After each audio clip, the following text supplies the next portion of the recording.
মানুষের জীবনে এমন কিছু মুহূর্ত আসে যখন পৃথিবীর সব দরজা বন্ধ হয়ে যায়, আর তখনই খুলে যায় আসমানের দরজা।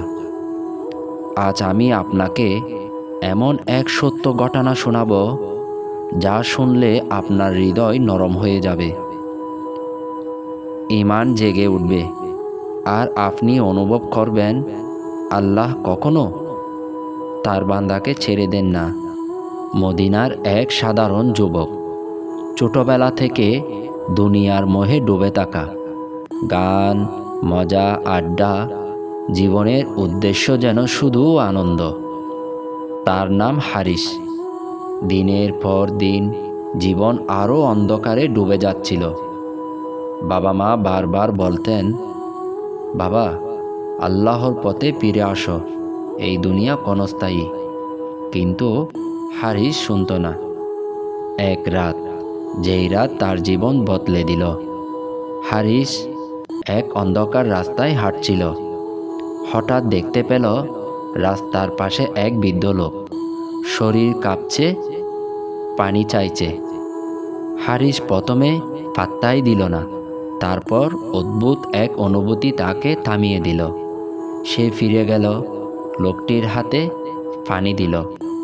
বৃদ্ধ লোকটি শুধু এইটাই বলল, আল্লাহ তোমার এই ছোট কাজটাকেও পাহাড়ের সমান সওয়াব বানিয়ে দেবেন, যদি তুমি তার দিকে সত্যি সত্যি ফিরে আসো। এই একটি বাক্য যেন তার বুকে ছুরি হয়ে গেঁথে গেল। হারিস জিজ্ঞেস করল, চাচা, আপনি আমাকে চিনেন? বৃদ্ধ বললেন, আমি না, কিন্তু আল্লাহ তোমাকে চেনেন।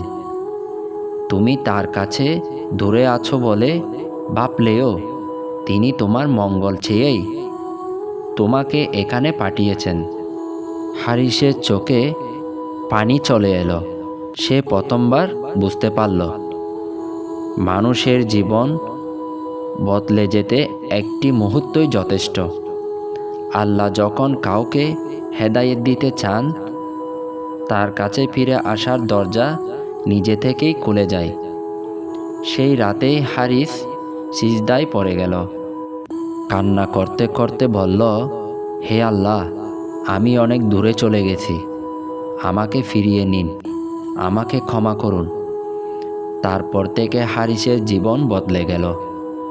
সে নামাজে ফিরে এলো, কোরআন পড়া শুরু করল, মায়ের পা ধরে ক্ষমা চাইল, আর মানুষের মাঝে দয়ালু, কোমল হৃদয়ের মানুষ হয়ে উঠল। এই গল্পের শিক্ষা হলো, এক, আল্লাহর কাছে ফিরে আসতে আপনার অতীত কোনো বাধা নয়। দুই, হেদায়েত কখনো হেলাফেলা করার মতো বিষয় নয়, এটা আল্লাহর দান। তিন, একটি ছোট ভালো কাজ মানুষের পুরো জীবন পাল্টে দিতে পারে। চার, যে হৃদয় গুনাহে ভরা, সেই হৃদয়ও আল্লাহর রহমতে পরিপূর্ণ হয়ে ওঠে, যদি সে ফিরে আসতে চায়। প্রিয় ভাই ও বোনেরা, আমরা সবাই কখনো না কখনো ভুল করি, কিন্তু আল্লাহর দরজা কখনো বন্ধ হয় না। আজই এই মুহূর্তে নিজের হৃদয়কে একটু প্রশ্ন করুন, আল্লাহ কি আমাকে ডাকছেন? যদি ডাকেন, তবে আর দেরি করবেন না, ফিরে আসুন। শান্তি পাবেন, সফলতা পাবেন, শান্তিময় জীবন পাবেন ইনশাআল্লাহ। বন্ধুরা, আপনাদের ভালোবাসাই আমাকে এগিয়ে যেতে শক্তি দেয়। যদি ভিডিওটি ভালো লাগে, তাহলে চ্যানেলটি সাবস্ক্রাইব করে পাশে থাকবেন। প্রতিটি সাবস্ক্রাইব আমার জন্য দোয়ার মতো। আপনাদের একটি সাবস্ক্রাইব আমার জন্য বিশাল অনুপ্রেরণা। আপনারা পাশে থাকলে আমি আরও ভালো ভালো ইসলামিক কন্টেন্ট নিয়ে আসতে পারবো ইনশাআল্লাহ।